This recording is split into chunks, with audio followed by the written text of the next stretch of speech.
Herzlich willkommen zu einem neuen Video. Heute zeige ich euch ein schnelles und einfaches Rezept für Bruschetta mit Tomaten und Basilikum. Dazu gibt es angebratene Gnocchi. Als erstes 750 Gramm Tomaten waschen und grob in Stücke schneiden. Die Tomatenstücke in eine große Schüssel geben.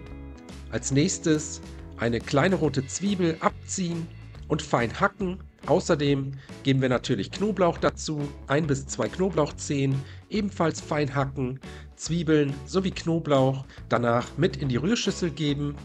Als nächstes kommen die restlichen Zutaten dazu, 1 Teelöffel Oregano, eine kleine Prise Zucker, Salz sowie frisch gemahlener Pfeffer, dann einen guten Schuss Olivenöl dazu gießen, außerdem Basilikumessig und danach das Ganze einmal gut miteinander verrühren, bis sich alle Zutaten gleichmäßig verteilt haben.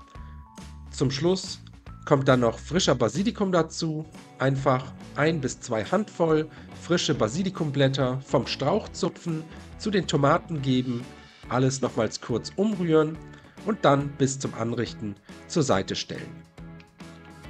Als nächstes müssen wir im Prinzip nur noch die Gnocchi anbraten. Dafür eine große Pfanne mit einem guten Schuss Öl erhitzen, 750 Gramm Gnocchi aus dem Kühlregal in die heiße Pfanne geben und jetzt für 6 bis 7 Minuten bei mittlerer Hitze und gelegentlichem Wenden braun und knusprig anbraten.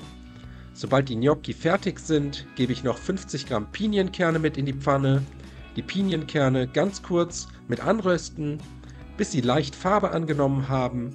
Und wenn das erledigt ist, können wir auch schon servieren, die angebratenen Gnocchi auf Tellern verteilen, die Tomaten dazugeben und zum Schluss mit geriebenem Parmesan garnieren.